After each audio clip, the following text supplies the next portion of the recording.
It's time for Push to Play, your weekly trophy podcast with Mindi and CJ.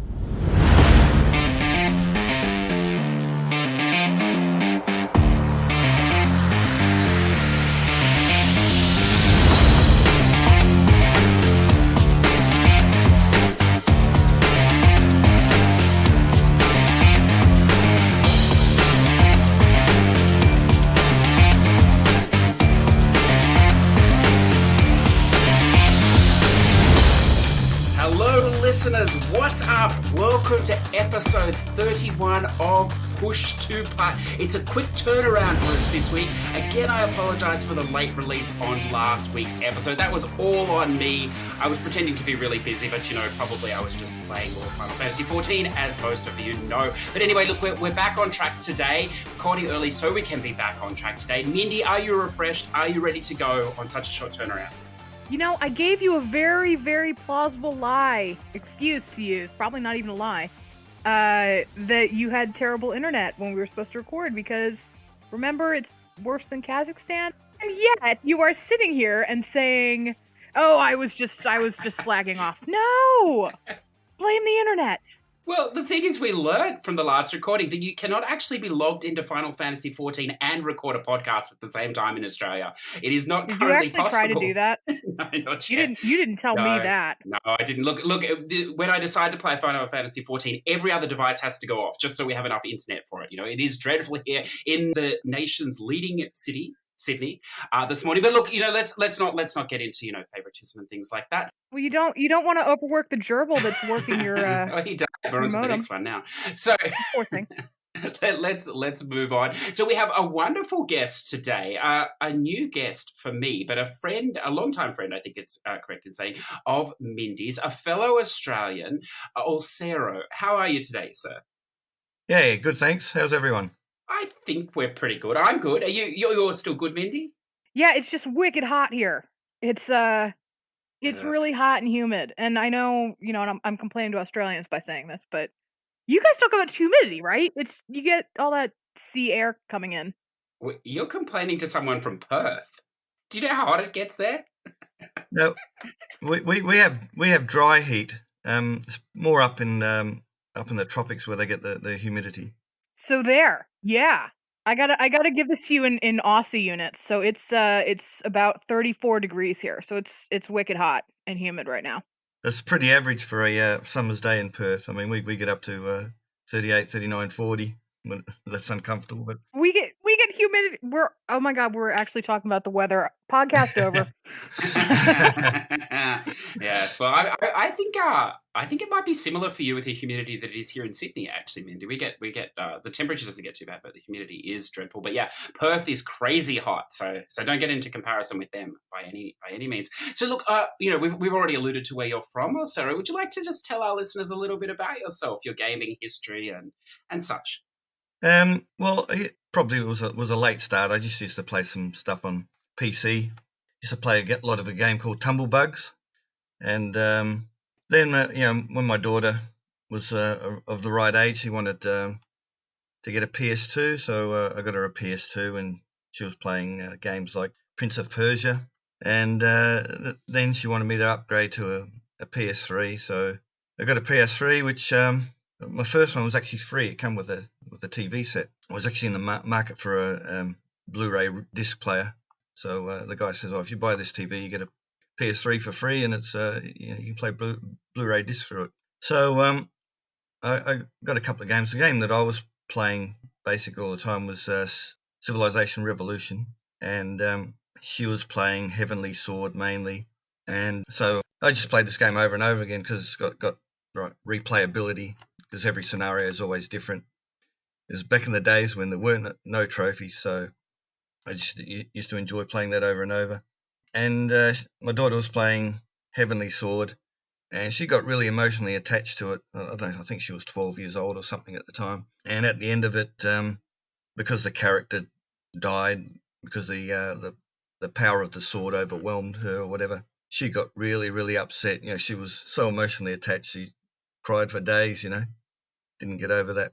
So it was then time to buy a new crop of games. She wanted something that was similar. So I went to the local video store, and we got Bayonetta and Assassin's Creed 2, and I bought Dragon Age Origins. And for some reason, she just refused to play Dragon Age Origins, and but she enjoyed the other two games. So I thought, geez, it's cost me $90. I don't want to waste the $90. So I forced myself to play it, and I really had no concept of what this game was about. I knew nothing about what was going on. There was one character that I kept asking, what do we do next? And he keeps saying, I'm following you, aren't I? I'm following you, aren't I? And my daughter hears this from the next room, and she gets intrigued. What's going on? And she starts watching it. And then in the end, we both got hooked on this game. I mean, it was around an Easter weekend when I first started playing it, and we had the Thursday off as well as the Friday and the weekend and the Monday. So, that's 5 days. So that's 120 hours. And I clocked up about 100 hours of playing time during that 120 hours. I couldn't stop playing it. I was just so immersed into it. And the game, I mean, there's a serious backstory to it, because you're trying to ward off all the the darkspawn and the evils that are trying to take over the world. But the conversations between the NPCs were just hilarious. It's just such a funny game. And played all the DLC, and eventually that came with the trophy. So that's what got me hooked into the trophies. See, this is interesting to me, because I think you're the first guest we've had on who's like, I guess I can call you a reactionary gamer. It sounded like you played a little bit when you were younger, just on the PC, but you got into console gaming because your daughter was into it, and it was just something you were doing with her. This is interesting to me. Yeah. I like that I've pulled up your PSNP, and you've recently just activated it to be public again. And so I can't even check your rankings. It just says soon. Because it hasn't recalculated yet. But I know you used to be, at least the last time I remember it publicly, you were pretty high up there on the ranking boards. So it's interesting to hear that you weren't really into gaming as a lifetime thing when you started trophy hunting. This is interesting to hear. Well, trophies have been around since 2008 or something like that. So that's like 11 years, and I'm 54 now. So yeah, it's probably into my 40s where I sort of started getting into that stuff. Oh, that is interesting. So I was going to follow up, but Mindy sort of asked that. But now that you've dropped your age there, it's rare that we have anyone on this podcast older than me, listeners. But look, it's finally. I didn't think there was anyone on PlayStation Network older than me, but it's finally happened. So can I ask then, because you've opened the door here, if you don't mind, saying how is it being a mature gamer? What do you think? Like, does it affect what you play? Do you still play all types of games, or are you like me and have your reactions perhaps slowed down? And you, look, I'm not a very skillful gamer. That's all right. So I stick to games which are within my limitations. If I'm stuck for some help, I've got my son and my daughter that can do some trickier platforming and things for me. My body's 54. My reactions and skills are probably someone of 74, but my mind is like someone of 14, so Yeah, that is such a funny thing to say, because I deal with younger kids quite often, and I think some of them look at me and they're like, "What is going on?" He's like clearly old, because anyone over the age of 25 is old to a younger child, and so he's clearly old, but he acts like he's one of us. Yeah, and like, which is true, isn't it? Yeah. Like for anyone that's older, like the physical limitations, there are definitely some from when you were in your early 20s or whatever else, but your mind has not changed at all. I think if anything, it regresses it wants to go back to that younger age, doesn't it? Yeah. I mean, we have a lot more knowledge, but absolutely. I mean, that's the thing. You still think the way you used to think when you were a kid. That sort of line of thinking hasn't changed, but obviously the other bits and pieces of your body start to deteriorate. Yeah. I have a question too I want to ask, because this is sort of, I didn't realize, but perhaps we have similar backgrounds in a way that we didn't play a lot when we were younger. Like you said, you mainly came to it in your 40s. Do you find then that what am I trying to say here? Do you find that because you didn't play when you're younger, it's almost like you're catching up now. Like you didn't have this fun when you're younger, and now you're sort of like you're almost addicted to that type of fun, or I'm not sure. I sort of have an addictive nature. Like when I was in my teens and 20s, I used to be into music, so I had thousands of albums and CDs, and it was similar to the trophy concept. You know, I used to buy anything that was like number one or in the top 10, even though I didn't like it. And it's like with video games, we play games we don't like just because we want to get the platinum trophy. So it's just an extension of that, really. It's just my nature to have this sort of addiction to a hobby. yeah. So are you a collector then of games as well, or more just of the trophies? Like, does it actually having the physical game matter to you, or not so much? Not so much. Yeah, it's just the trophies. I obviously I have a lot of digital stuff. Yeah, and the physical thing is not a big deal. I hear that. Good. So now you're also a mature gamer. So you're obviously a responsible adult. You've got children. I'm sure that's beneficial. I'm told. You've got children. You've got a job. You've got everything else. So how do you actually find time to balance and play? Well, that's part of the issue, isn't it? Sort of, you do your 9 to 5, and you come home, and you've got to sort of do the family stuff, and obviously it cuts into your time that you should be resting and sleeping. So yeah, it's a bit hard, time consuming, and that'll probably lead into a later topic as why I'm doing what I'm going to be doing. Okay, perfect, cool. Well, listeners, why don't we shuffle across then this week to what we've been playing, and why don't we start with Olsero here? Now, as we said, he's just brought up his list, and I wasn't sure what to expect because I was like, I wasn't sure what type of games. I had a rough idea of what he played, but look, can I say before you get into this, Olsero, I like this list a lot. These last 2 weeks, there is a lot of things I approve of here. So I'm interested to hear some of your opinions on some of these things as well. So I'll leave it up to you. What would you like to talk about that you've been playing? Well, obviously there was the remaster of Castle Crashers, which I enjoyed. No, you found a glitch on this, didn't you? I found a glitch. There's a new mini game where you have to survive for 2.5 minutes without being killed by one of the enemies. It's sort of like you're on a chessboard and you have to jump from square to square, and it's one of those things that does my head in because you have to press to go up, for example, you have to press the arrow that's showing in that square, and it may be an arrow that's pointing left, right, or down, so it's opposite or a different direction to where you're actually wanting to go. So my brain is very simple. It doesn't work that way. So tried that to do it legitimately. We tried to get 3 or 4 players, so that sort of spreads the enemies a bit thinner around the board, and we got up to close to 2 minutes, but still weren't able to get to 2.5. And then I found that if you get in a 4-player game on one of the maps, player 4 will spawn in a glitch spot where the enemies can't get you.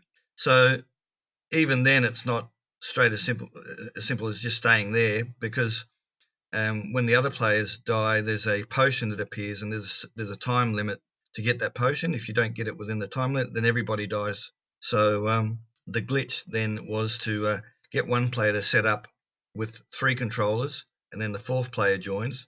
As soon as we get the right map, then the player with 3 controllers just exits the game and leaves behind the one player that can get to the 2.5 minutes. I got a bit greedy. I got up to 12.5 minutes, and I was top of the leaderboard at one point. But then a couple of guys I helped decided to stay on for 100 minutes or more. So. Wow, that's a good tip. I like that. Is this game only local co-op, or is it online co-op as well? No, it's online co-op. Well, the only thing that disappointed me, like some of the online people are a bit toxic. Like I joined a multiplayer game, and not having played it for like 7 or 8 years, and we're in the final boss fight, and the guy was saying, "Get to the effing front, get to the effing front." You didn't have to swear, you just told me come to the front, and then you joined another game, and because I was sort of level 50 and I still hadn't got to the last 2 sort of boss fights in the game, they were mocking me. Look at this guy, he's trash. He's level 50 and he hasn't even finished the game. I was like, geez, guys, it's just a game you play for fun. You don't have to mock people, you know. So that was a bit disappointing. Well, at least now we know where the Call of Duty crowd are hanging out before November, listeners. So, you know, if you need to see how your mother's sexual life is going, then that might be the place to drop into for a month or two. Wow. Okay. Is this voice chat or is this just text that this is happening? Voice chat. Oh, excellent. Yeah. Great. Great. Okay. Yeah. Okay. Good. But add some other things. I've started a bit of Plants vs Zombies. Obviously, that game's not even fully released yet, so we're doing the bits that we can. It has got some very grindy trophies. You have to get all of the characters to master level, which might take months or years. Yeah, it's fun to play anyway. Yeah, I'm glad you brought this game up because I'm playing a little bit of this too. It is a lot of fun, isn't it? Have you played the previous iterations in the series, or? Well, only the strategy ones, not the shooter ones. Okay. Right. Yeah. So I played the one that was like not just 100% one on the PS3, and then I got the one on the Vita, which did have a platinum. Yeah. Okay.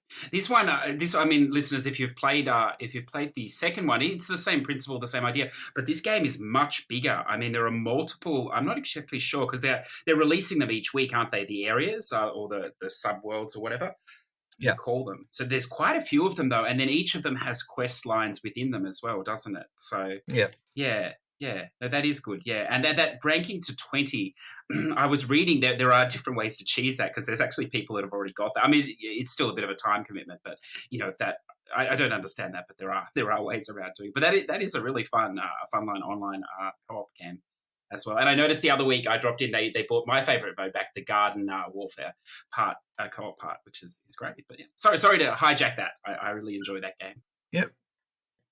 Well, Borderlands 3 is very good game. It sort of doesn't suit my normal style of playing generally RPGs. Like I like to over level, as I did with Castle Crashers. I like to over level so that the boss fights become easier. But with Borderlands 3, what you tend to find is no matter what level you are, the boss is going to be 2 or 3 levels higher than you. It adjusts for your level. Also, like what you used to do on the previous ones is if you had a friend that was, say, level 50 and you're still level 20, you can get your level 50 friend to join, and you know they'll quickly kill all the enemies, and you'll get lots of XP. So it was good for power leveling. But I think they're sort of trying to cut that out a little bit, because if your level 50 friend joins now, the enemy for him will be level 53. The same enemy that you see as, say, if you're level 20, will be level 23 for you. So they obviously want people to play for longer, I guess. Oh, that's sad. That takes some fun out of it. Like that's how I got through Resident Evil 6. I had a friend who was really good at Resident Evil, and we played the campaign co-op. And so we would start a game, and he'd be like, "Okay, stand in this corner and don't move." And then he'd run through with his rocket launcher and just kill everything. Yeah. That game has a fantastic trophy too, Mindi. I don't know if you've seen it. It's for Reach Level 2, which I don't think takes very long, and it's called You've Got Skills. I've got to get that trophy. It's probably the only one I'll get, Level 2. But, I'm sad because I probably won't play this because I'm just not good at most first-person shooters. But like I love the trophy names on this game. Good too. And it has a punny trophy. I loves me some puns. I must ask you a question. That's fantastic. Oh, I like it. Now you've also got quite a lot of what we would classify as spam games on here. Mm-hmm. Oh, actually, sorry. Before you go to spam, I want to ask you about one more game that you played last month, and it's Newt One. We haven't talked about this on the show, have we, CJ? No, because Olsero, I know you liked this game, and it looks kind of fun, and I want to hear about it. I liked it because it's easy. I mean, it doesn't require any skill. Is that like, the even reason though why? mainly, even though there's sort of there's stars that you get on every level. Like there's a star for doing it perfect, a star without dying on a level. You don't have to achieve those in order to get the platinum. So basically, you just jump around everywhere and you bring a colorless world into color. The only thing you're required to do in each sort of world is to get a musical instrument, and on each level you need to get one of the parrots, or it might have been the other way around. But yeah, I think all the parrots on each level, and there might be 5 or 6 levels in a world. So in each world you have to get the guitar, I think it is. So it's pretty straightforward. Is it worth playing outside of trophies? Not really. Oh, my bad. It's just basic. It's relaxing. It's easy. You don't have to think too much, but I don't think there's any replayability about it. Yeah, it is relaxing. Now, look, seeing Mindy put that up, it forced me to scroll down, and I noticed that next to that you have this Gabuchi. I don't know if I'm saying that correctly. That's just how I like to say it. I don't know. Do you remember this game? Because I suppose it was a while ago now, August, that you played it. Well, the funny thing about that game is, like, it took about 5 or 6 weeks before the actual trophy list got synced. Oh, right. Okay. So I played it, before the trophy list was even syncing to the server, and it's fun at first. Like you're sort of solving certain puzzles. You're a cube, and you have to sort of jump on other cubes and avoid certain other hazards, and do the final objective of each level. But the trophy that I didn't get was to basically complete each level with maximum rating or whatever. So that was too much hard work. So I left that.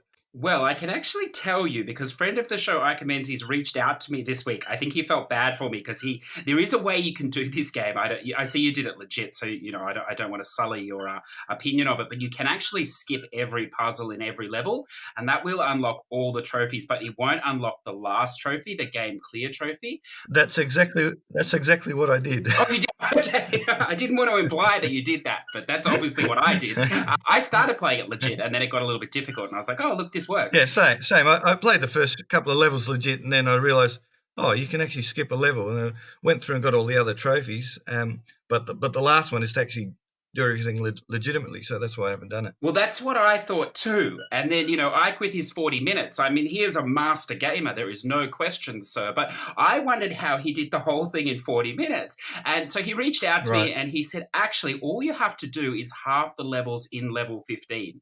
So you can skip everything, but then as long as you complete half the levels in 15, that trophy will pop. So if you are, is that right? Apparently, I have not tried it myself, but he's done it on both stacks, so I believe him, and that could be the solution, to it. And some of those ones are I'll give it a go. Yeah, not too hard in the last one either. So no, I intend to go back as well. Anyway, sorry, we got way sidetracked there. So I was just going to allude to you've played a good mix of the spam games. What are there any good ones there that you've played? Any that you would recommend that you enjoyed? I'll look at the basically the space shooting type games. I guess the recent one is like Inferno 2, but there've been a couple prior to that. I enjoy those. You just fly along and shoot enemies, and that you basically get to the platinum and you keep playing on to see how many more levels further you can go. So kind of enjoy those ones. Okay, well, what we might do is, because there's quite a few of them there, we might save some of them till the end of the show, the spam section, particularly that scheming through the zombie apocalypse, because I know Mindy had some questions about that. I was just about to ask that, but yeah, if we're gonna save it, then we'll save it. Yeah. So why don't we shuffle across to you, Mindy? Now, I got a message yesterday. It always intrigues me to check the messages, and it said that you're playing something I might be interested in, or you're excited to tell me about something that you're playing. So I'm ready. You're gonna hate it. Am I going to be excited? Oh, it was a setup. Oh, was it a setup? I see. It was absolutely a setup, because now we have to talk about it. Oh no. So I played a Metroidvania this week, and now we're gonna talk about it. So I played. Olsero, how do you feel about my Metroidvanias? Who, me? Yeah. I have absolutely no idea what it is, to be honest. What is it about Australians that y'all don't know what Metroidvanias are? I don't think anybody does. That's not something I've ever come across. Apparently the best one is Ori and the Blind Forest on the Xbox. But Mindy's going to tell us about an inferior Metroidvania today. So take it away, Mindy. It's actually a pretty good one that I played. Is it? Okay. Yeah. So I played Time Spinner, which is pretty good. It gets a lot of inspiration from Symphony of the Night, which is a Castlevania game, which is one of the OGs that coined Metroidvania. There's your little history lesson. I really liked it. There's a time travel mechanic. You're basically what's called a time messenger, and you're trying to stop a war, basically. I won't go too much further in for spoilers. It is the kind of game that you do need. The trophy list is pretty manageable, but it is one of those games that you have to make a decision whether you want to spend longer playing it, but make it a much easier platinum, or do just one playthrough, but it's definitely going to be harder because you have to play regular mode and nightmare mode. And generally, you'd have to clear regular mode before starting nightmare, but there is an unlock code, a password you can type in, and you'll get nightmare from the beginning. But there's also New Game Plus, so like it's so much easier to just do everything you need to do on normal mode, and then play your nightmare playthrough on New Game Plus because you're already leveled up, and you absolutely can speed through it. I did it in like an hour. I did my nightmare plus playthrough last night. It took me an hour because while everything hits harder, none of the other stats have been upgraded. So this boss that has 1,000 HP, you take it out in about a minute and a half because you're doing 200-300 damage per shot now. It's pretty great. I do know there is some controversy. A lot of people got upset, said that it had like an SJW agenda because there is queer representation in this game. I didn't mind it. I minded it from a story perspective solely because it was just this massive info dump in one scene. Like it could have been told better in the story. You know what I'm saying? Is it pushing an agenda? Is that what you mean? Or it's just present? See, this is the question. The people who get really, really up in arms about it say it's pushing an agenda. I don't think it is. I kind of see where people who say that are coming from because the main character is a woman, because most of the supporting characters are women, because most of the people you're fighting against are men. People will look at that and say, "Oh, well, they're saying all men are evil," and I don't think that's there.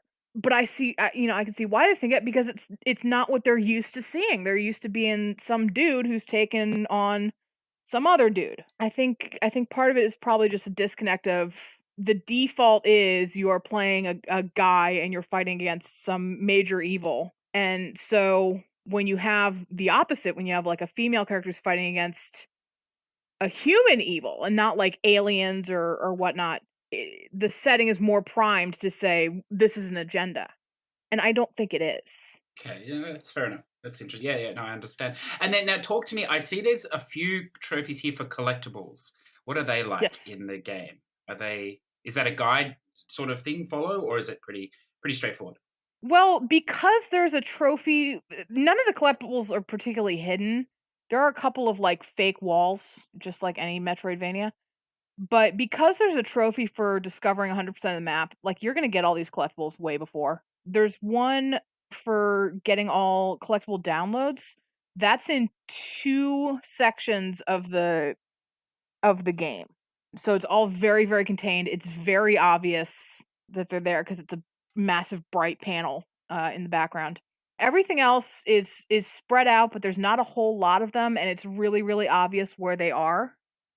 So it's not too bad. If you're worried, I think the only thing that's hidden behind a wall is the memories, because it took me a while to find one of those, and it turned out there were 2 of them hidden behind the same wall. But other than that, it's really not so bad. But I think I was saying this and I got sidetracked. There are 2 different ending trophies. This is the kind of game you want to back up your save file before going down an ending path because you cannot get both on the same save file. Unless you want like an actual like a huge challenge, you don't want to do these 2 endings because there's like a mid-game ending which counts as ending the game, but if you did certain actions, you can extend the game and fight like the real final bosses. And you don't want to do that bit on Nightmare Plus. So you want to make a backup save before you go down these 2 paths. Pick one, finish it, reload the save, do the other one. You know what I mean? Yeah. Okay, that makes sense.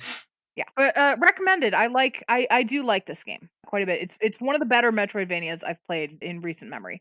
Perfect. And I see you can play it on PS4 or Vita. You chose Vita. It runs well on the Vita? Yeah, definitely installed the patches. It had a lot of problems when it first came out. I played on 1.0 PS4, and it's really solid. There are a couple of screens where there's just too many enemies, so there's a little hiccuping going on, but it was, it's not particularly handicapping or anything. It's a little weird. PSNP has this wrong. So there's two stacks of this game. There's a North American stack and a European stack. Oh, okay. And the PS4 and Vita versions share trophies. Okay. I think PSNP has this wrong. It says there's a PS4 stack and a Vita stack. That's not correct. It's a North American and a European, and it doesn't matter which version you play for that region. Does that mean it's cross-buy then with PS4 and Vita? I don't think it is, actually. I could be wrong. I didn't check. It's definitely not cross-save, so you got to do one or the other. That's pretty good for only 2 days. You're finishing that off. Well done. Starting and finishing it. You must have enjoyed it. I've also been secretly playing Man of Medan, but I don't know if this is the time to talk about it. I'll be finished with it, I think, next week anyway. So maybe we'll put that off for another episode. Yeah. We've actually been asked by someone to talk about that game, but we'll wait until you've finished it, I think, because there's a fair bit going on in that one. Yeah, perfect. Is there anything else you want to throw out today? I see you finished the longest 5 minutes as well. I did. Congratulations. Yes. Yeah. Thank you. Good. And the guide is coming along well, I imagine? Guide is posted and no one is looking at it. No one has looked at it. Oh, well, I will check it this afternoon. I actually was interested after you talk, listeners. Mindi talked about this in the last episode in case you haven't caught up and you decided to miss one. And you mentioned that, you were talking about it did really interest me. And then I went and saw the price, and it's a full price game. I wasn't expecting that. So is it really? Yeah. See, I think I bought it for... In Australia, it is. Yeah. Oh, I think I bought it for like it doesn't really go on sale. I think I bought it for $20. Oh, okay. Yes. So if it's $60 in Australia, you're getting ripped off, and you need to learn the Vita trick so you can buy it on the North American store. Yes, that does sound like a good plan there, listener. I think it's about 55 or 56 Australian, so that might be the play to look at there. Yeah, perfect. Good. Enough. Should we move on? That's literally all I have to talk about. Okay, good. Well, look, listeners, I'm in much the same position because it's only been a couple of days. So I'll just throw out, I did finally platinum Wreckfest. It was one of those situations, listeners, where I put off the multiplayer as long as possible because it's just, like event wins or race wins, if you like. You had to have 20. And I'd read that it does there are only public lobbies in this game and it fills it with AI, but I read that even if you beat the AI, if there's not another human player in the event with you, it doesn't count as a win. So in effect, you still need another human player with the AI, so you have to beat them and that person. And then if you just put like a secondary console in that was rubber banded, if the other person doesn't finish the race, it also doesn't count. So I was like, oh, that's like a lot of work to find it. And then the tip of the iceberg is I'm pretty sure that the public lobbies are also region locked because I couldn't manage to hook up with a person in the US at all. So that might be my connection. I'm not sure, but I managed to with an Australian, but not with that. So there's a lot of complication there. So I ended up putting it off. But I can pretty much say I only did the bare minimum of 20, and the actual other person doesn't need to finish the race. So if you were concerned about that, I know there's been a little bit of writing on that. I'm pretty sure that's not the case, or it definitely wasn't for me. And it's one of those things where I did the majority of them, and then I just couldn't be bothered doing any more. Then yesterday I thought I'll finish it off. I don't know how many there are left, and it was literally one race. So that was nice. Just one more to do, and that was done. And then the leveling is quite straightforward. So that was a good game. I would definitely recommend that. As we talked about before, highly arcadey. There is plenty of online options. If you're not worried about the trophies, and there's always a game because it does fill with AI. Tons of tracks. The music is great. Look, the game overall is really good, and it's sort of like a half-priced type of game. And then just looking through, maybe the only other one, which it's probably like spam, the Habroxia. We talked about it recently. I finished it on the Vita. Looks like I've got multiple stacks going. That's impressive. Even for me. Okay, and that doesn't matter. It was quite fun. It's only a couple of hours or whatever, a side-scrolling arcade shooter. But look, I'm not sure if either of you have played this yet, Olsero, the Habroxia? No. Yeah. You'll get to it, I think. It looks fun, but a friend of mine sort of had an issue with the developer, so he's asked me not to play it. Oh, okay. Well, fair enough. Fair enough. We will not spruik the developer any further. But it's not. It's by the people that did the baking game as well. I forget that Perils of Baking. So if you're looking for that, it's there. But that's the one, Mindy, we talked about that everybody had played anyway. So we're just the last couple of people just rounding it out. And then because I got up early this morning and I thought, now is the perfect time to be a goose. Well, most days are the perfect time to be a goose. I started the Untitled Goose Game that we talked about, Mindy, the other day on the Switch. So I know I'm stealing time from a PlayStation podcast, but who cares? Look, I don't know, Olsero, do you don't participate in Switch gaming, do you, by any chance? My son does. He's just recently got the Link's Awakening, which it's very short. He finished it in a couple of days. He got the cool sort of limited edition version that comes with a steel case that looks like a Game Boy. Oh wow! Yeah, fantastic. I had that on the shelf. I hear the game is really good, but short. Okay, that's perfect for me. Yeah. Well, look, I would recommend this Goose Game. I think again, it's only short as well. But we talked about it briefly last week, being a sandbox stealth game where you play as a goose. It's actually made by an Australian. I didn't realize this. An Australian dev and sponsored by Film Victoria and the Victorian government as well behind it, supporting, which is fantastic. The game is really fun. It's very simplistic. The color scheme is, I don't want to say bland, but it's relaxed. It's peaceful. It's like a paintbrush, duller colors, if you like. And you're literally just a goose, just running around honking at things. You can move things with your beak. And it works on a checklist system, if you like. So at the start of each section, a list comes up of things that you can do. So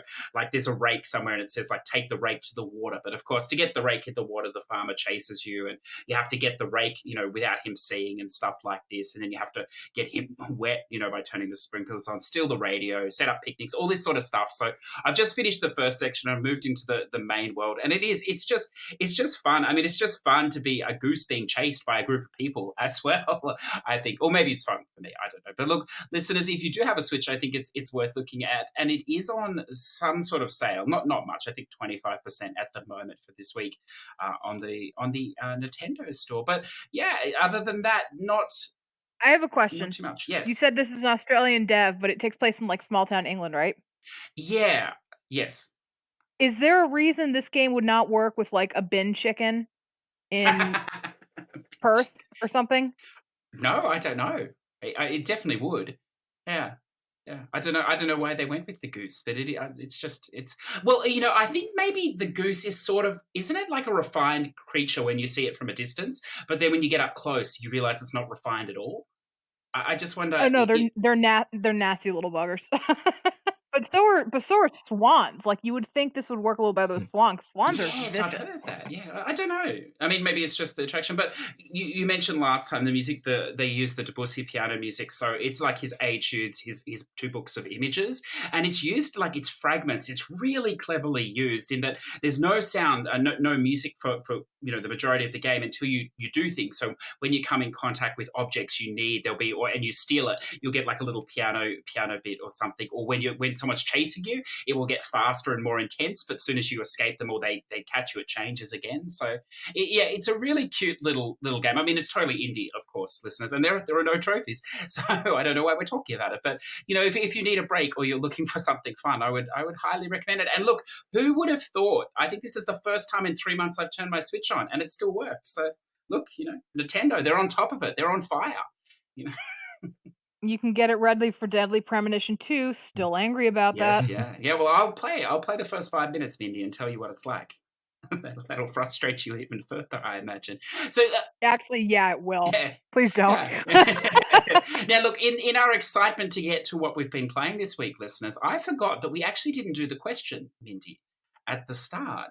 Should we do it now? Didn't. I think now seems like a good time. Yes, I think we should. So George Pereira sent us another question. He sent us a question. George, hello. How are you, sir? Pull up a chair. He sent us a question a couple weeks ago about Pokemon, and you kind of went off on him a little bit. So he has replied with, since my last question offended your delicate sensibilities, would you rather play a Metroidvania starring Mega Man or a Mega Man game using Samus or a Castlevania character?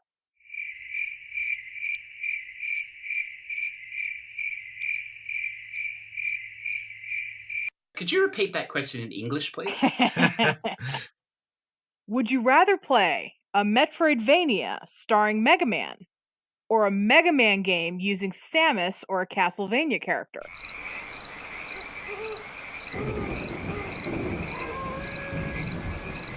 I actually have an answer to this, but I want to know what you think. See, this is where you have to put up or shut up and either BS your way through it or admit that you actually know what these terms mean. So, Olsero, we'll take the first part of the question first. Can we have the first part? Would you Mindi? rather play a Metroidvania starring Mega Man or a Mega Man style game? So like Mecha Bolt. Remember Mecha Bolt? You both have played Mecha Bolt. Yes. So would Yeah. you rather play Mecha Bolt using Samus from Metroid or a Castlevania character? Have you ever played a Castlevania game, Olsero? No, never. I think we're in trouble. Or a Do Mega, we have anyone we can ring at this point?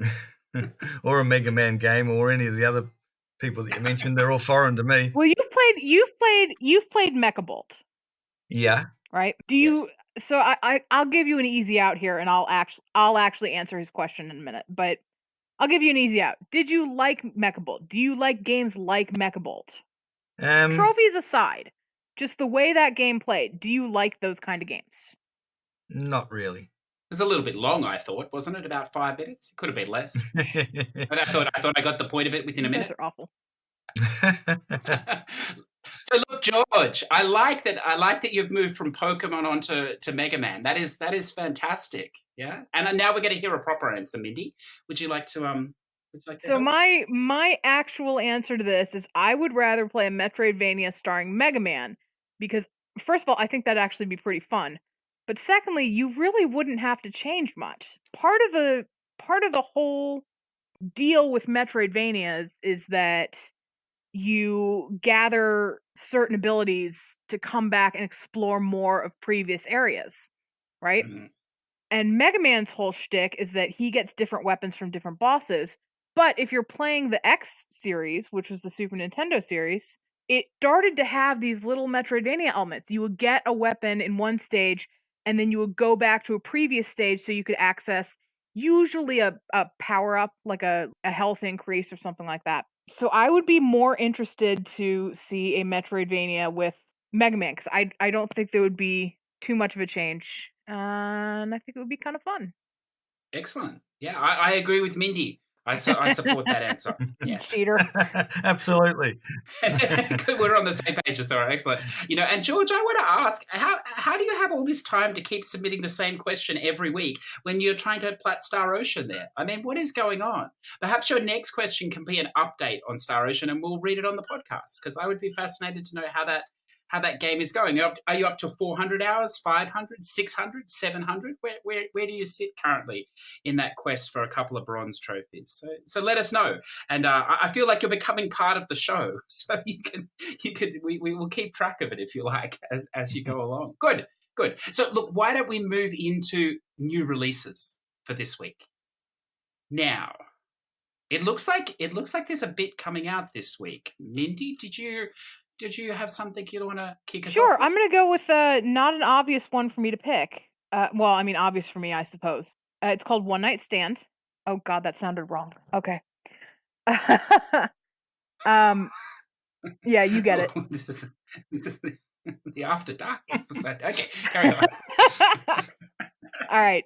One Night Stand. After a night of fun, passion, and one too many drinks, you wake up the next morning with a complete stranger.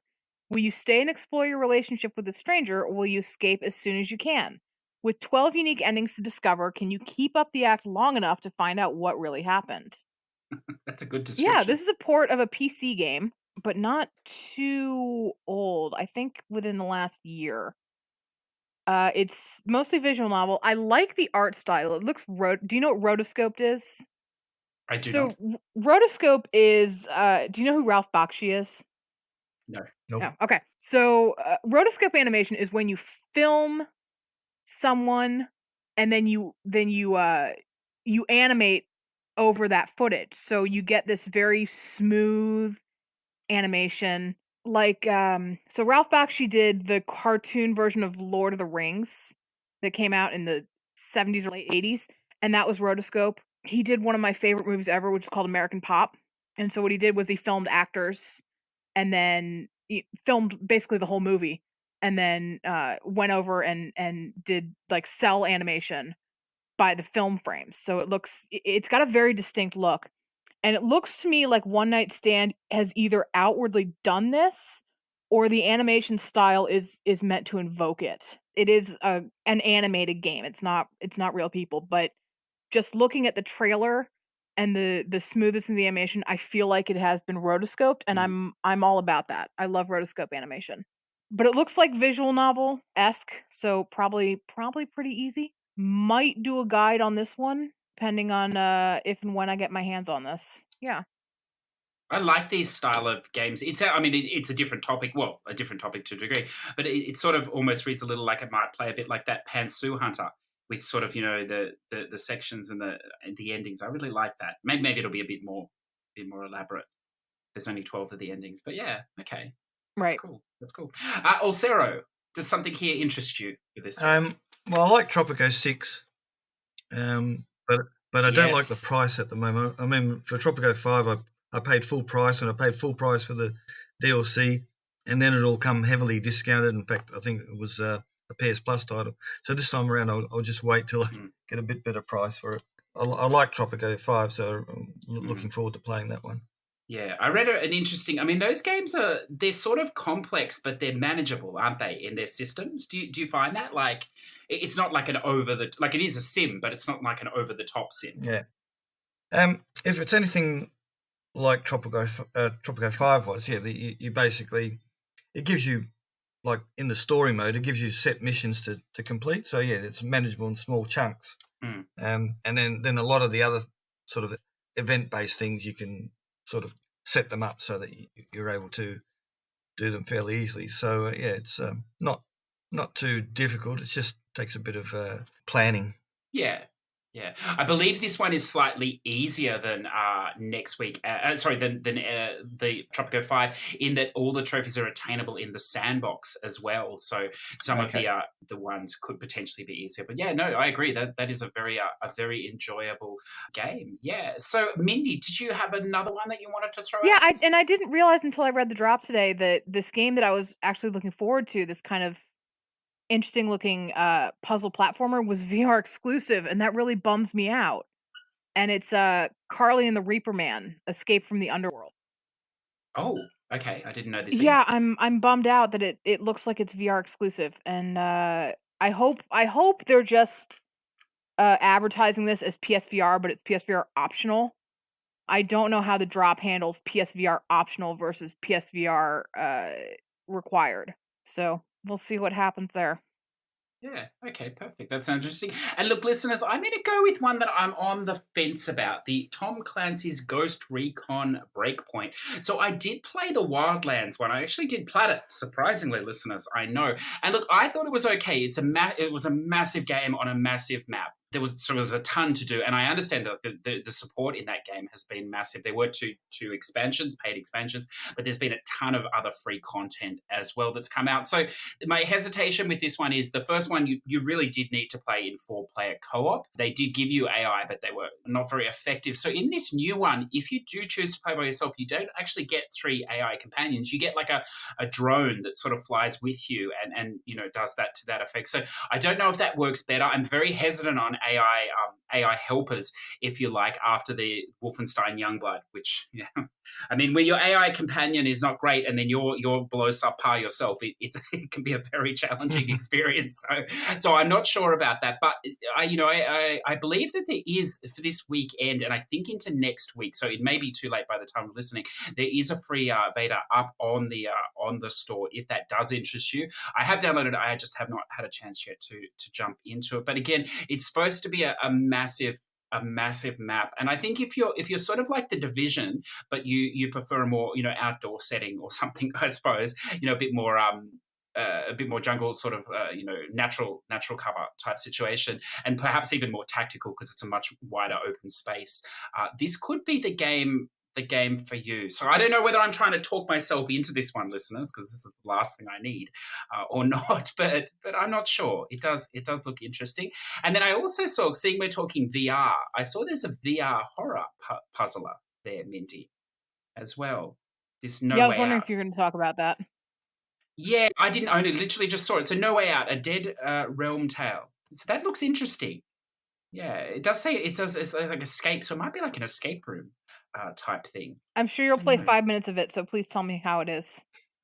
Yeah, look, I'm not sure. Do you play VR at all, Olsero, or are you non-VR? No, I've got a VR, so yeah, I just don't like the controls in some of the games. It's not very precise, but there's some that I enjoy, like the Job Simulator. That's fun. I still play that over and over, even though we already have the platinum on both stacks. But yeah, I just don't. Yeah, you don't get that sort of precise control as with some of the stuff, because you're relying on the camera and your headset and whatever. And yeah, it just sort of takes away a little bit for me. Yeah, I totally, and it can be very frustrating if that doesn't work. Oh, the one that frustrated the hell out of me was one called Island Time. Oh yes, I'm not sure. Yeah, with the crab. trying to survive for 20 minutes, and you're trying to pick up things and you can't pick them up, because you haven't got that precise control. It gets very frustrating. Generally, I mean, it's one of those things, like, it's a bit gimmicky, it's good for like the first hour or so, and then after that it wears off. Yeah. That Island Time, it's frustrating on multiple levels, because that is the one with the crab, isn't it? On the island. Yeah. And Greg Miller, Lord praise Greg Miller, he actually does the voiceovers. Now, I quite like Greg Miller, but when the game is already frustratingly not tracking properly and he's throwing smart-ass comments in your face, it can get a bit overwhelming. Yeah, it's a shame you can't kill the crab. That's right. Yeah. No, but it is sort of fun, a fun game. So I also noticed, just we won't talk about them, listeners, but if you're interested in Ghostbusters, the video game remastered, I didn't realize that was coming, drops, and Shadowkeep, the expansion for Destiny 2, which either myself or Mindy will play, but if that interests you, then I'm sure you are keenly anticipating that as well. So unless there's any other new releases anyone wants to throw out, I think we're ready to transition into the topic for today. Let's do it. Let's do it. So look, what an interesting topic, listeners. Trophy hunting retirement. Is that even a thing? Is it possible to ever escape the evil clutches of the trophies? Can you let go? Can you, dare I say it, listeners, game for fun? Perhaps you already do. Perhaps you do both. I don't know. But today we're going to have a look at, with Olsero, this idea of maybe letting go, I suppose, of some games in favor of playing things that perhaps you want to play more, I suppose. So why don't we sort of open it up with, you've already alluded to, Olsero, what sort of gamer you are, your gaming background, I should say. But I was just looking here on your profile, and it says under your name here, not fun anymore, retired from trophy hunting. So tell us about what was not fun anymore. Well, with a lot of these games, I call them recipe games, where you have to follow the recipe. A lot of the Powergy games, for example, you just got to follow the step-by-step guide. This is the solution. This is the solution. It's not fun. And like I was saying, you work, 9 or 10 hours a day. You come home, and then you play a game that's supposed to be for relaxation or fun or whatever, and it feels like more work, because you're having to follow a guide, make sure you haven't missed this collectible, make sure you haven't gone through any areas where you might miss something. It's just not enjoyable. It's like an extension to your work day. So I just like playing stuff where I can sort of freewheel around, and you don't have to worry about missing anything. You can go back and revisit, or and so a lot of these, like I say, what I call recipe games, I sort of avoid them now. Like, it just feels like more work. I just want to play games where I can sort of enjoy it. And I know you used to be the kind of trophy hunter who, like, the Ratalaika game would come out and you would do every stack. And so you're not doing that anymore. Unless it's a game like you really like, you're not doing that anymore, right? Well, I don't do the Vita stacks. I don't do the different region Vita stacks because I don't use that Vita trick. But I'll still play if it's the thing about the Radalika games. There's a couple of categories. There's ones that you can do in like half an hour, no guide required. You just charge straight in and play it. And then there's some that they've had where you actually do need a bit of a guide, where they're the ones that I'm probably avoiding. So there's a bit of a mixture. But if there's something like a gravity duck or something like that you can just play around, and that's fun, for a short period of time. But other ones, not so much. So what I find interesting about you, and I hope you don't mind if I share this because the listeners may not know, is, and what's different to talking about you is I hear this a lot from people that are, and no disrespect, obviously lower level trophy hunters, but I mean you have 558 plats. You would be, I'm not sure with the update, but you'll be within the top 400 in the world. So you're definitely a high level trophy hunter. So you obviously didn't always feel this way. What was the turning point? Do you know when you just let it go, or was it just gradually you just got to that realization? Probably just gradually, and then you see other people that are sort of, you take Hakoom for example. To him it's his job.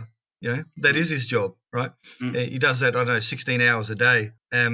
So he plays all of these power games and all of these games where you require step-by-step guides, so you're not missing out on any collectibles and things. And he does it because he's motivated, because he's number one. He wants to stay at number one, and that's his job. But in my case, like I said, you work 8 or 9 hours a day, and you come home and you want to do something that helps you unwind, not something that winds you up even further, and it feels an extension to your workday. Yes. So I think it's just a gradual process where you get worn down, and eventually, I don't want to do this anymore. I mean, it's an ongoing treadmill as well, isn't it? The further up you get, in that, if it does concern you, if you slow down, nobody else is slowing down. So it's sort of almost like you just get pushed along, don't you, until you step off, I suppose. Yeah, I think one of my friends previously who sort of cracked the top 200 made a comment to me like, the higher you go up in the rankings, the harder you have to work to maintain that position. And that's just the way it is, because like the higher up you go, you're competing against people that are sort of equally as motivated to get higher up the list. So it just gets harder and harder, and drains more and more of your time and effort to keep up with the people around you.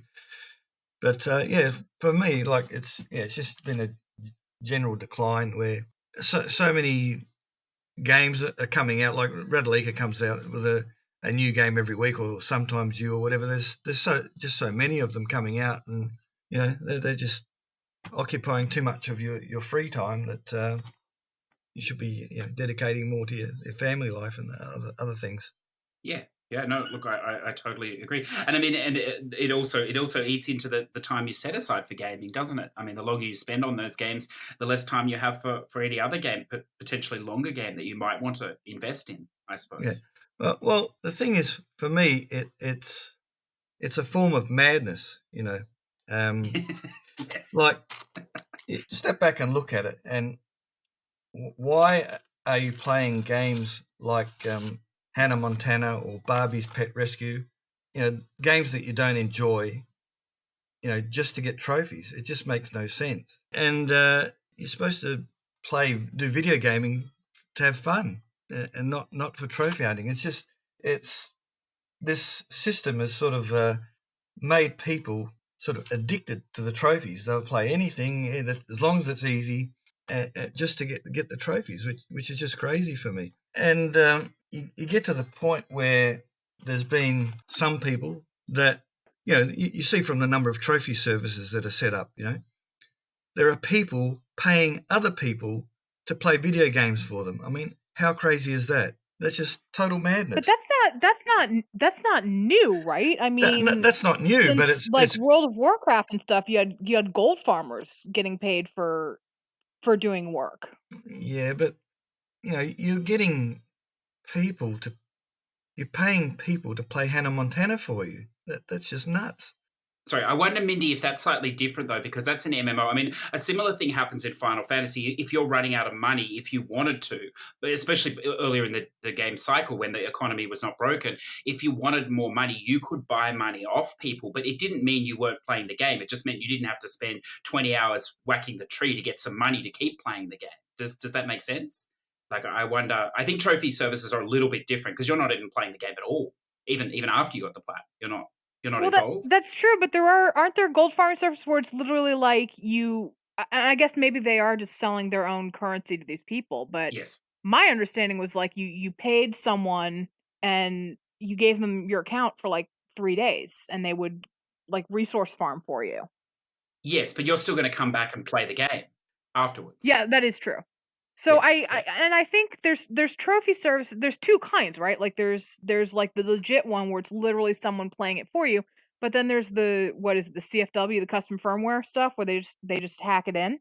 Yes. Mm. So Yeah. I guess I mean I guess I could understand it if it was like you were because I've done this with not a trophy service, but I've had some trophies I've been like I can't do this, and I'll have a friend and I'll say like, hey, can you do this?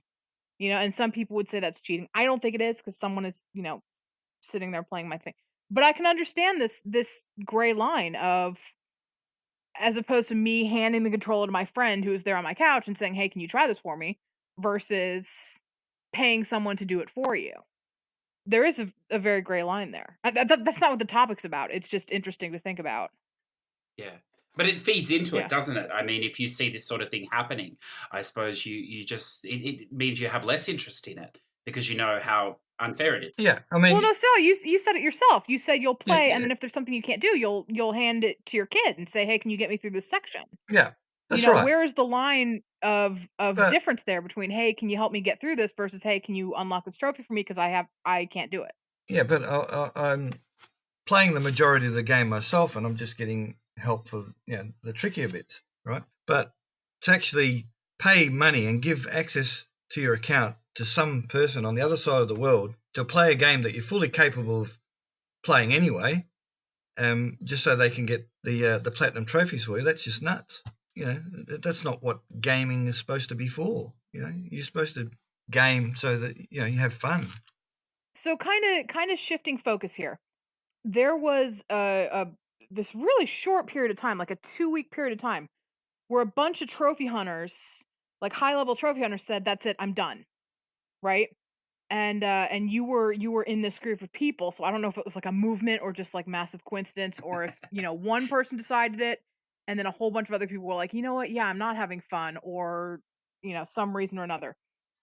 But including you, all of these people have gone back to trophy hunting in one way or another. Now it sounds like for you, you're more of a, well, I'm not gonna plat every stack of something just to get those trophies. It sounds like you do stacks because you like the game or because it's just something mindless to do to turn off your brain for a minute. Yeah.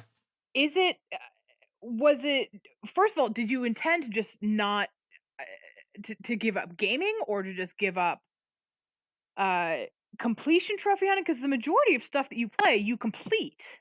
It's not like CJ where you play it and you get a couple of trophies and then you move on and you climb the ranks that way.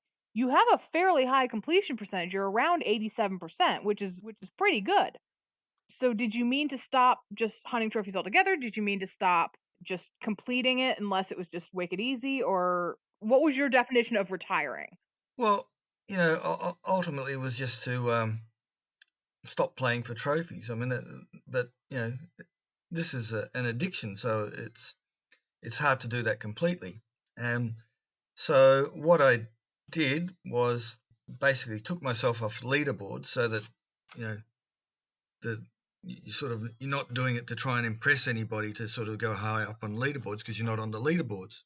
And then I'm just trying to stick to games that you can enjoy or just play mindlessly, without having to do the ones that take a lot more effort, of following a step-by-step guide, So I'm just trying to limit the games to games that I'm going to have fun with. But when you're playing these games and the trophies are popping, you're still driven to sort of, all right, let's get 100%. That's interesting that you said you took yourself off of leaderboards to not impress anyone. Was one of the reasons you trophy hunted? Were you trying to climb the leaderboard to uh, for like bragging rights? Not so much bragging rights, but like you like to see yourself. You're setting yourself a challenge to get higher and higher up the leaderboard. Like no one who sees me on the leaderboard will know who I am. So who am I bragging to? There's no one you can really brag to. But the fact that it's there, it's sort of it's one of the drivers. So I'm thinking taking that off, is one less driver and one thing that can help you to sort of try and get away from the trophy hunting side of things. But as I said, like, you're playing a game and the trophies are popping, and it sort of keeps you trying to maintain the getting 100%. Yeah. See, I find that interesting because I always took it. I know maybe not everyone would agree with this, but they're the people perhaps that don't really know me or haven't spoken to me. But I always thought of it as a real personal challenge. Like, I mean, at the end of the day, whether you're going for that platinum or that number of trophies or whatever, you're really only playing yourself in effect. I know there's leaderboards and stuff like that, but I think I wonder if that's what the compulsion is. Like, as you say, with the trophies, you still like the trophies and stuff. It's just like a personal challenge now, more, isn't it? It doesn't matter what the others are doing, sort of thing. That's exactly what I was gonna say. I'm. Let me look. Right now, I'm in the top 500 in the world. I'm in the top 100 in the U.S. Like, I'm comfortable there. I look at it and I see it as a personal achievement. I know I'm not going to get to number one. I know I'm not going to get to probably top 10 or top 20. So at this point, it's just like it's just a personal achievement. I like looking at the number and seeing it staying green, which either Yeah, means no change or I've gone up a level. I guess that's a different kind of addiction, but it's never been like no, I have to be number 1 at this, you know? And if that's your goal, all power to you. I just wonder if it's different, if it's all different kinds of addictions here. Yeah. Well, the thing is though, what value is there in the trophies? I know, like, you're personally trying to sort of do the best you can, and setting a target for yourself, but these things have no real value. That it's not what video gaming was intended for, and sort of it takes away from what you should be doing for fun. To I have to do this to sort of you know have me higher up on the leaderboard, or maintain my position on the leaderboard.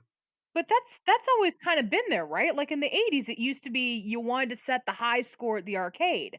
This is just kind of taking over that in a way, I think. It's just a global high score board. And I think maybe that's where these arguments about, oh, is Ratalaika ruining the trophy market coming from? Yeah, but I mean, for the arcade games, you were playing a game you enjoyed and that you were good at, and you're trying to get the best score.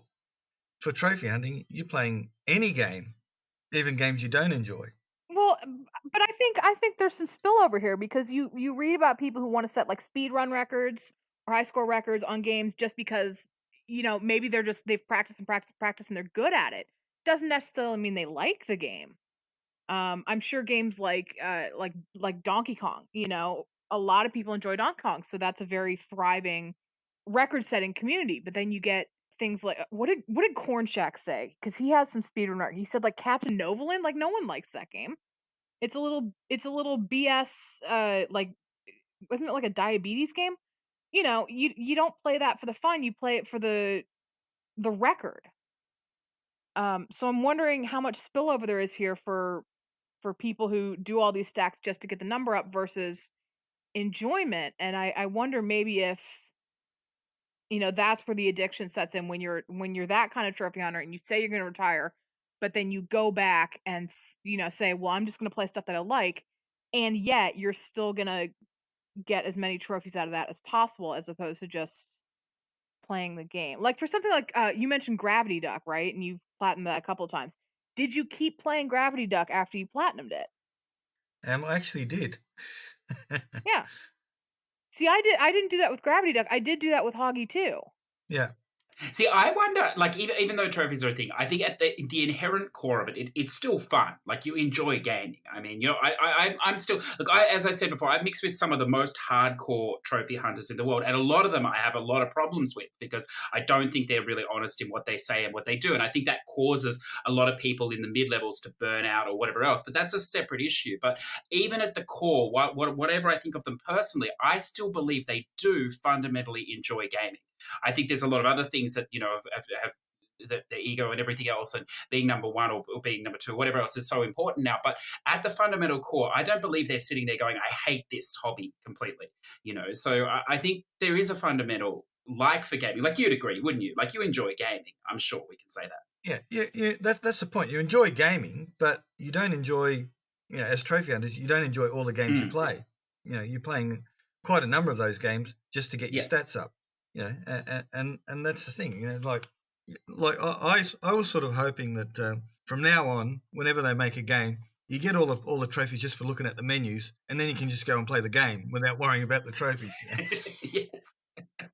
Yeah. See, like, if you're not a completionist though, this is like every game because you don't, like, you just go along and you get what you get, and then maybe you clean up afterwards or something. But see, I think that's the next level of addiction, isn't it? It's when you feel you have to finish it.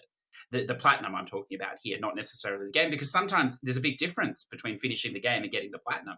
I mean, the difference can be a lot of hours depending on the game as well. So with all the mindless things or repetitive things you sometimes have to do in some games that you wouldn't naturally do. So, I see that. So what I was going to ask about, now I don't know if this affects you or not, but a lot of the people that retired, a lot of the people that we hear vocally about how the trophy system is broken are very high level trophy hunters. Now, up until the last 2 years, to be a high level trophy hunter cost a lot of money. Even however you did it, it cost a lot of money. Now, with the less reliance on VNs, it's become less about the money because these games are coming out for $5. It's become more about you have to have a lot of time.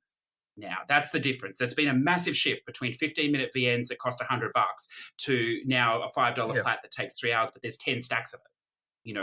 That's the shift. It's opened up trophy hunting up to everybody else. Is that part of the reason? Like, do you think now that, I mean, which I find ironic because these people were playing games that a lot of people didn't have access to just because of the expense and importing and stuff. Now that it's finally opening the game up to everybody, if you like, they seem to have a problem with it. Does that ever concern you, or is that not an issue? Well, it's a little bit of an issue. I mean, a lot of these trophies now devalue the trophies that you were getting 5 or 6 years ago. Like some of the platinums you're getting back then.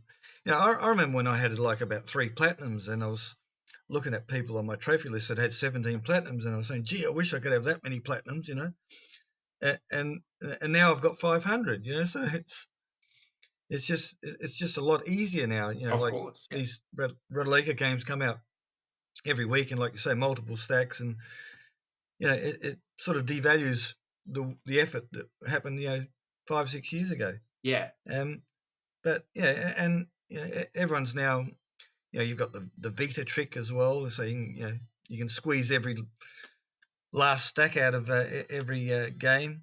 It's just become a bit boring on that side. Yeah, no, I totally understand. So to transition to a slightly different thing, and this interests me a lot. So, I started playing a while ago, but I started sort of trophy hunting and, platinuming and stuff, I suppose, sort of 4 years ago. And I was lucky enough to fall in with a couple of Australians. And at that stage, the leaderboard in Australia was very different to what it is today. Now, 2 of those Australians, Typhoid and Guyver, they both have basically quit gaming completely. And I don't think they would have a problem with me saying that they quit. And also another person I won't mention, he may have a problem with it. They've quit because they just didn't, they lost all joy for gaming because of the trophies. And so much so that they've never come back, even, or properly anyway, even in a couple of years. So did you ever, you obviously never got to the point where you're just like, you can't get any fun out of a game without trophies? Or? I play Civ Rev even now. I still play that. It's got no trophies. I play it because I enjoy it. And there's other games that I'll play because I enjoy them, and the trophies are just an additional benefit. I'm going to jump in here. I know a couple of weeks ago I talked about when I got all those Minecraft trophies, and I had a friend who had this really expansive trophy. Well, that was Olsero. So I know you put a lot of time in Minecraft, right? Even though you've got all the trophies. Oh, absolutely, yeah.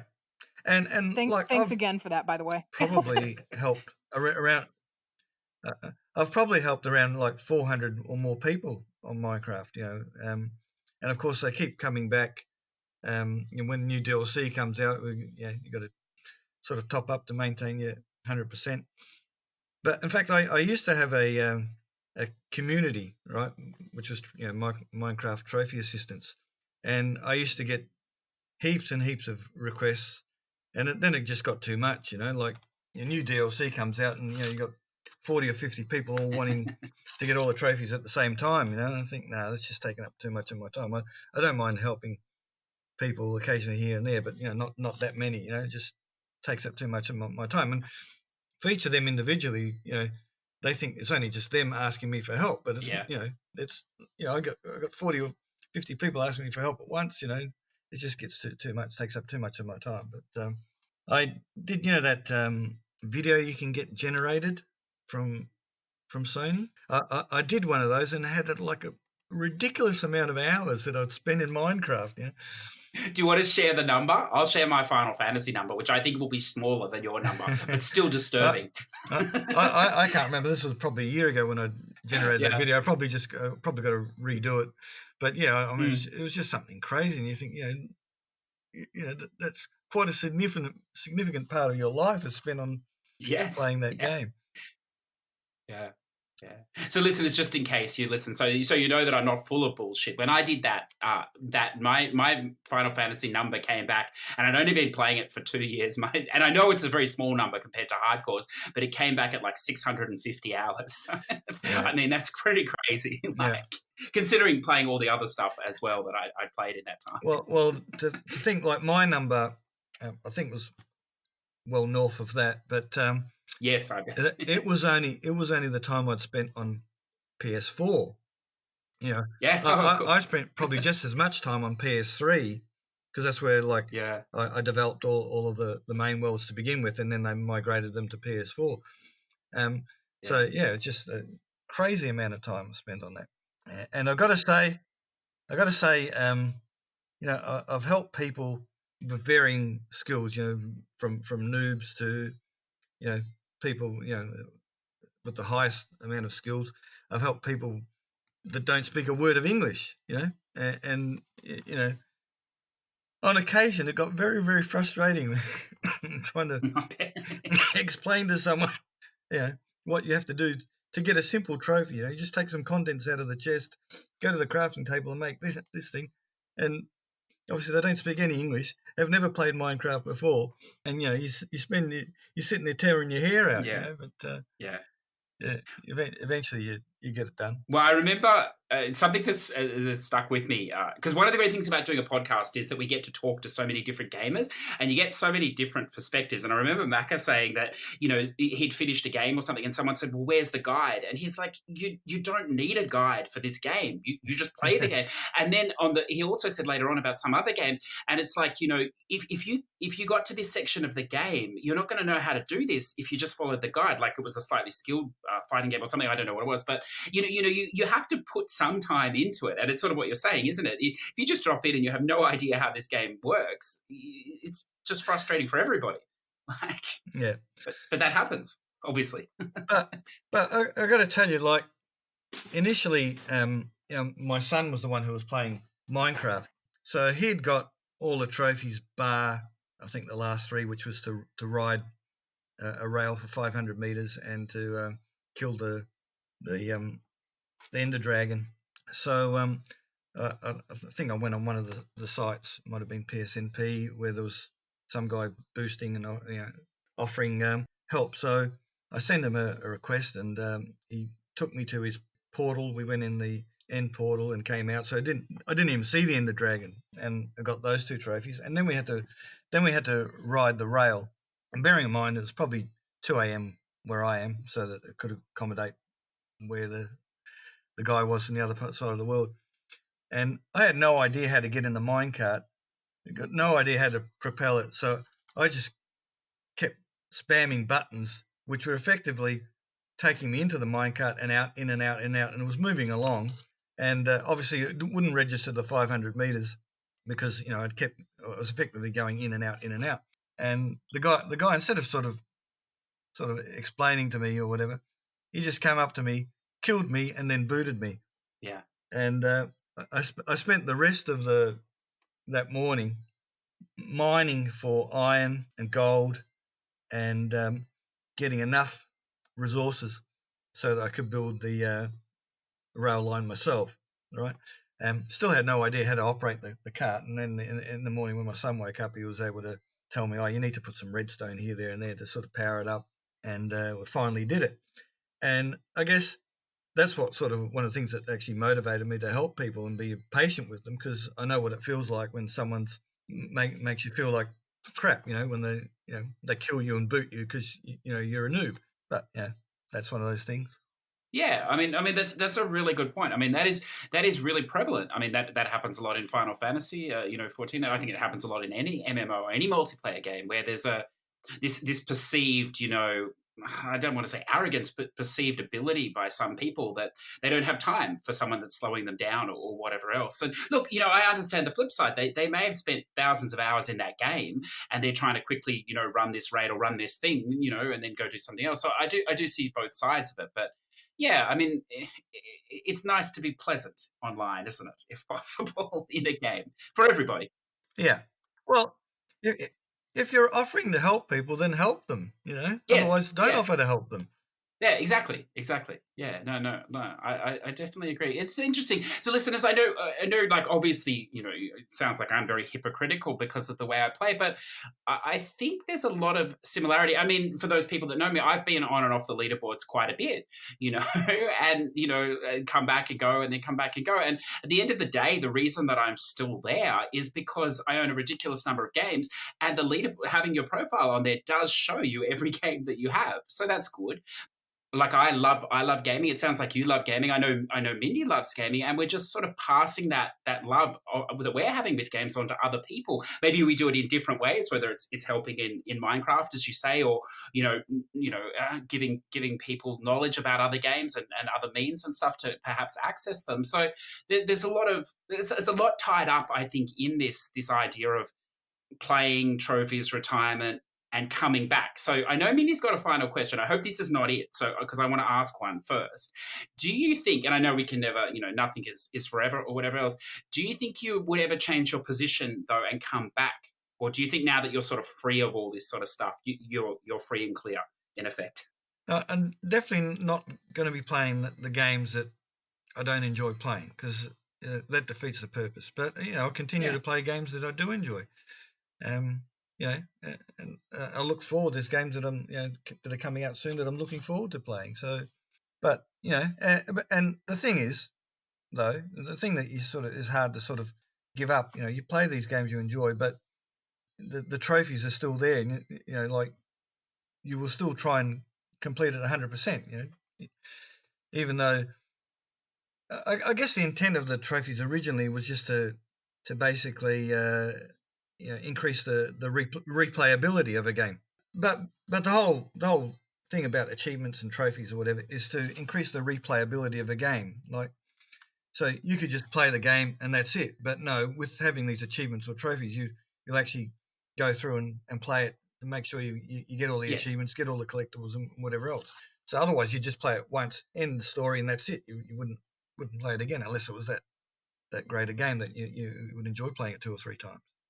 To be honest with you, I think I don't know how many people view it this way, but I definitely see it this way, that the trophies were the original DLC. I mean, the point of trophies was to increase, as you say, the replayability, increase your time on the console, or decrease the chance of you going and trading the game back, which obviously, Sony don't want, the publishers don't want, they don't make any money if you do that sort of thing on the next sale.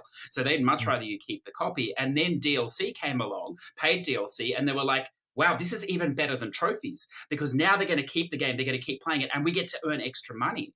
So in Yeah. effect, I see DLC is the new trophies. It's the same. They're in effect doing the same thing, but now Sony and Microsoft on their side can just make more money out of them in effect. So I think it's all tied up in that, Mindy. Yeah, well, that's what drives those companies. The big companies are driven to make profits. So this is their strategy to enable that to happen. And Mindy, did you want to throw anything? Yeah, my question's actually it's kind of related to that. Mine was, what is the point where you say you're because right now you're platinuming games that you like. So you're playing games that you like and you're platinuming them. At what point are you just saying, or do you see or envision yourself ever saying, no, I'll get whatever trophies I get, but I'm not gonna complete it, or I'm just done entirely? Like, is that point when you're like, I am tired of gaming? Do you think, or do you think there will be a point where you say, I'm gonna play what I want to play, I'll get whatever trophies I get, and if I don't, then I don't? When will you embrace the CJ effect, is what she's saying. Basically, yeah. When will you be CJ? See, this is part of the issue with these trophies. There's some games that I would like to play, that I don't play because I don't think I can get 100%. So I'm avoiding some games. That I might enjoy because I won't be able to get all of the trophies. So I'm more or less sticking to games. We actually talked about this last week, Yes. where Right. and my answer was, well, I just play them on a different account. Oh, that's another way. Is there a reason you wouldn't want to do that? Again, it's a time factor. You're spending so much time at work and you got so much time for gaming, and you got so much time you got to spend with family and day-to-day stuff. So you try to get the biggest bang for the buck, without playing on alt accounts. That's right, because it's a catch-22, as I said, if you remember, Mindy. If I'm going to spend 5 minutes in that game, I want my one bronze trophy on my account. So if you're going to spend 10 hours in that game, I suppose you want the trophies on your main account. But that's fascinating, because this is a whole nother thing with completion, I think. I think that's the true disease, friends. Be careful of the completionists. They're coming to take you. They'll take your trophies, your children, and they'll leave you with a Nintendo. Your podcast. They'll leave you with a Switch. That's the. I can just imagine a room full of completionists, like Completionists Anonymous, and on the day they graduate, they give them a Switch. No achievements, no trophies, nothing. You finally passed. I don't know.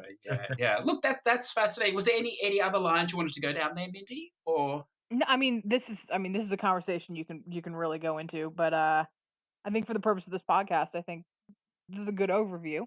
Yeah. So I think what it shows listeners is, without diving in too deeply, it just shows another side to it. And I know a lot of our listeners, or that we have a good listener base that are sort of starting off on their trophy journey or whatever. And, by no means, and none of us are by any means dissing on trophies or the gaming experience. I think we're just showing, just giving you a bit of an insight into what we've learned over the years. And I've said this before, and it's so good to hear it reaffirmed today by Olsero, but that the problem is if that you are only playing for these trophies, and I know there are some people out there that do that or whatever, that you probably will burn out, and then you're just not going to like gaming at all. So we don't have the solution for how to sit on the edge of both. Unfortunately, if we did, it would be great, but we don't. But just keep conscious maybe of a foot in both sides, because if you go too far on that trophy side, that's the end result. And I don't say that just lightly. I mean, that's the end result I've seen, and I see it time and time again. There's so many people I've seen from around the world that I used to talk to that are gone now. And the funny thing is, like, they're still there, like I still talk to them, but we don't talk about gaming at all, which is fine. I mean, no, it's a big passion of mine, but I understand they've moved on for whatever reason. But that's the reason that the balance, unfortunately, it wasn't there for them. So again, I don't mean to be preaching, but I love a good preach, listeners. And if someone does know the answer to keep balance, please let us know. But look, until then, I think we should move on to look a very appropriate segment, I suppose, after that, the segment of spam. Oh, so Mindy, what do you think? There was no segue there. Gravity. Not from that topic. There is no segue. Yes.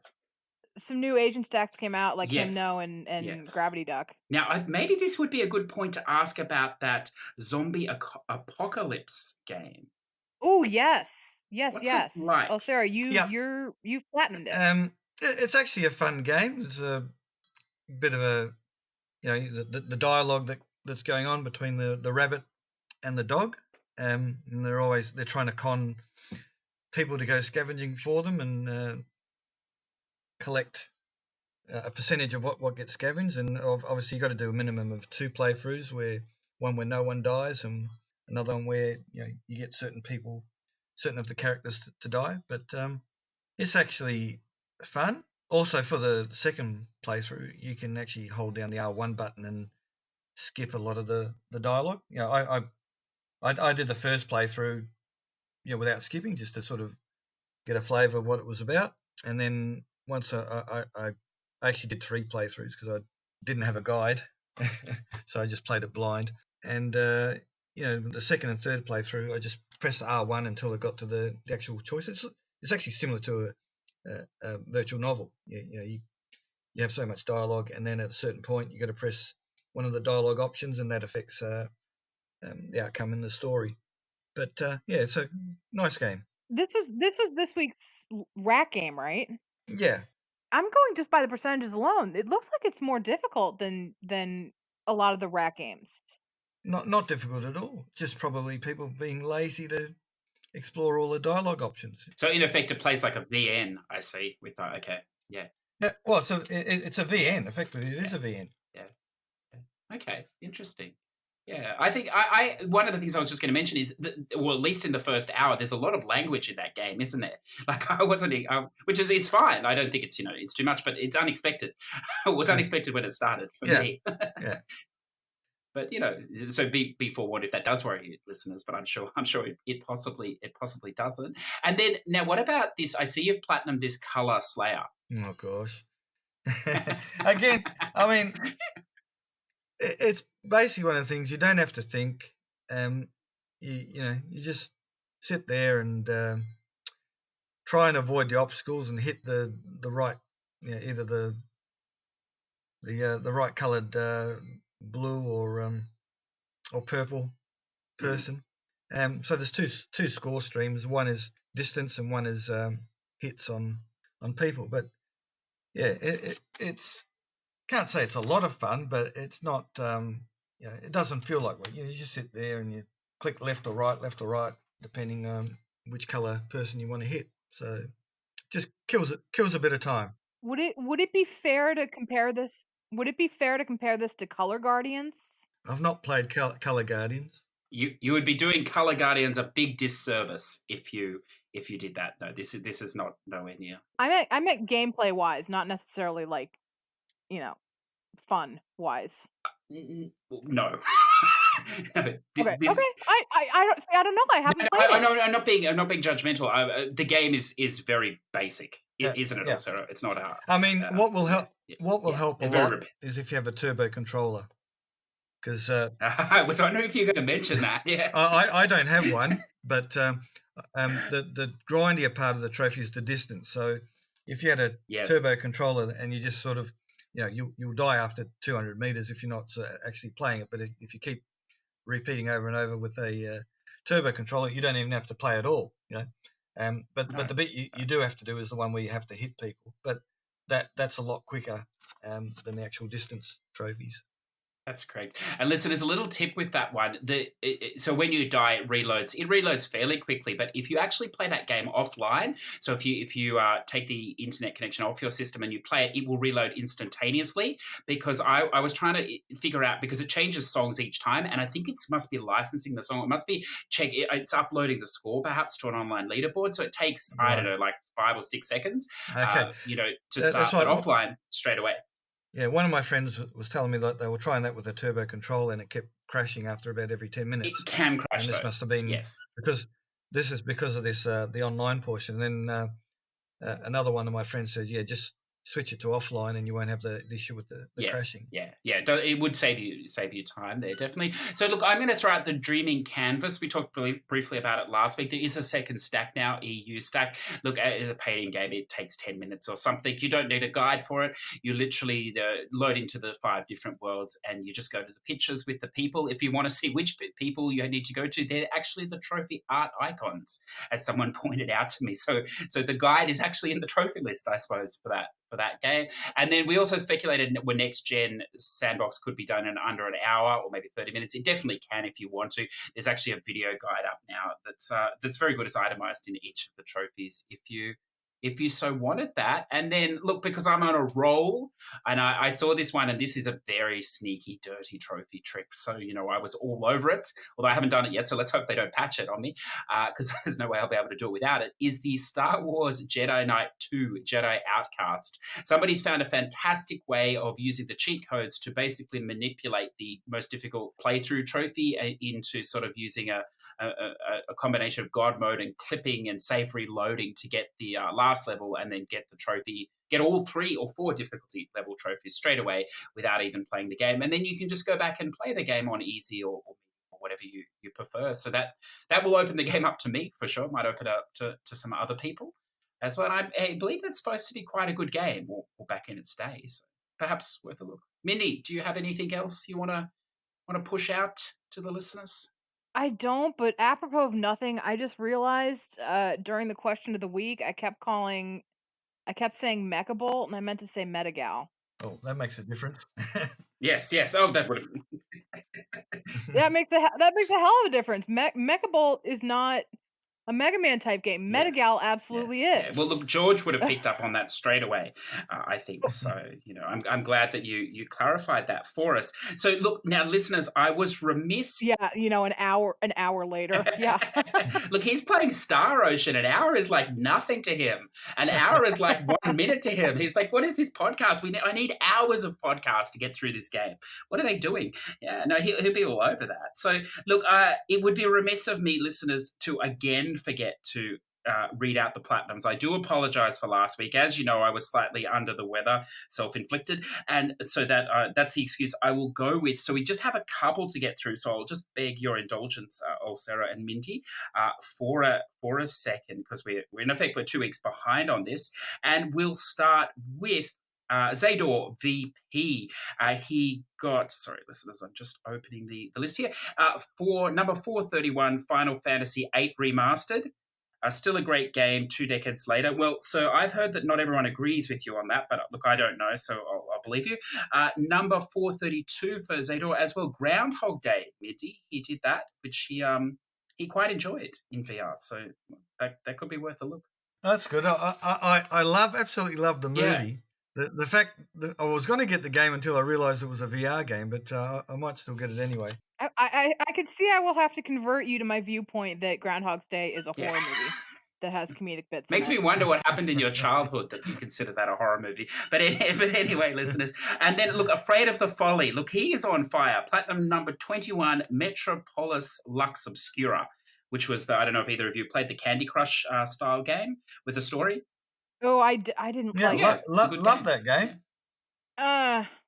There were parts of it I was not a fan of. I like the idea of it, but I would not stack it's a bit glitchy, some of the trophies, I think, but they all come in the end somehow, I forget.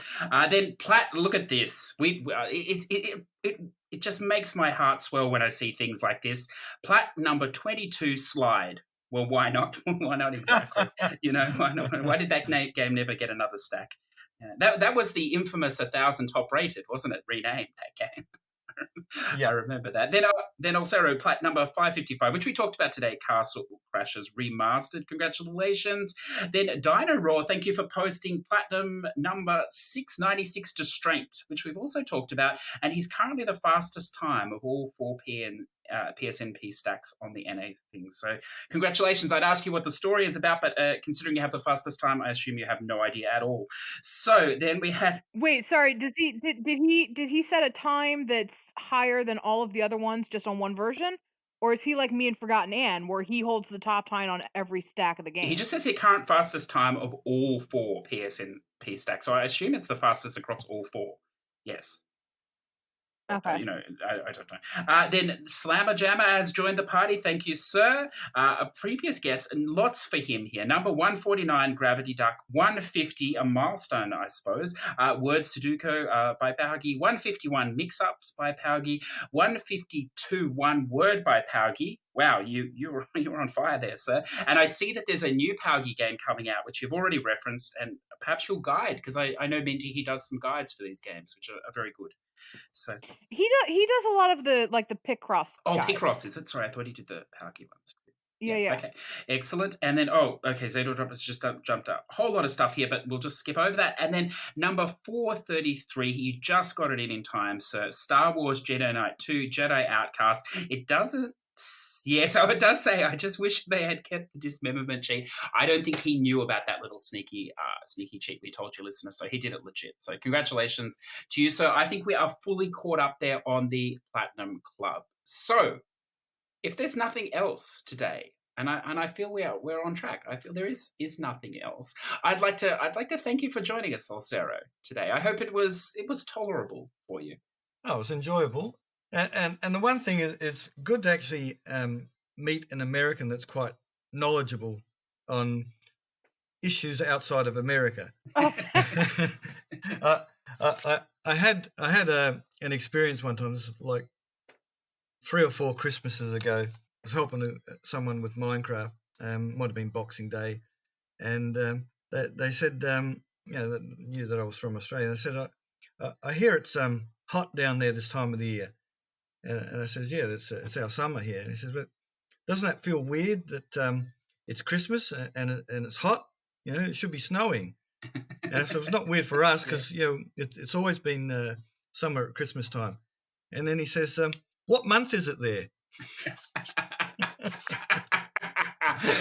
That hurts. That hurts. Welcome to America. That's not how the equator works, you guys.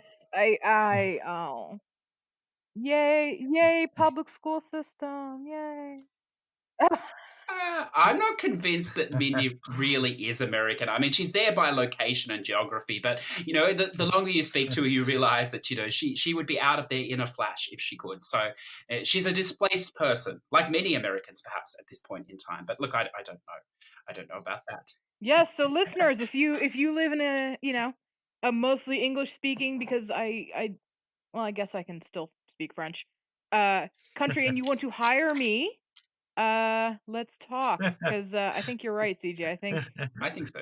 I think I'm a little displaced. Look, and I hear that it's wonderful this time of year in Greenland, and no visa for you either. So whenever you feel like it, go for it. So with that in mind, if our listeners wanted to reach out to you, if you wanted that sort of thing, Olsero, perhaps you don't, how could they find you, or where could they find you?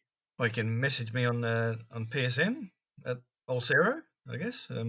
That's probably the easiest one. Are you still helping with Minecraft? Like, are you open to people contacting you and asking for help with Minecraft? Yeah, sure. Anytime. Oh, that's a dangerous thing. Okay. Excellent. So if you need any help with the multiple stacks of Minecraft, he may be the person. Or maybe some inside tips in that Castle Crashers, which also sounded very interesting, actually. And Mindi, where can we find you? Twitter at themindisacity. PlayStationTrophies.org, themindisacity. And if you want to support my guide writing work, I have a tip jar. It's Kofi, ko-fi.com/themindisacity. Not a subscription thing, just a little one-time thank you. Yeah, perfect. If you're looking for the show, it is available on all good podcast providers plus YouTube. As I mentioned last week, if you would do us the courtesy of leaving us a review on any of the forums, or even subscribing on YouTube if you so wish. As I said, I do not hold you accountable to watch it on there. It all does help us out. The show also has its own Twitter at push2plat, and an email at push2plat@gmail.com. Please feel free to jump in, say hi.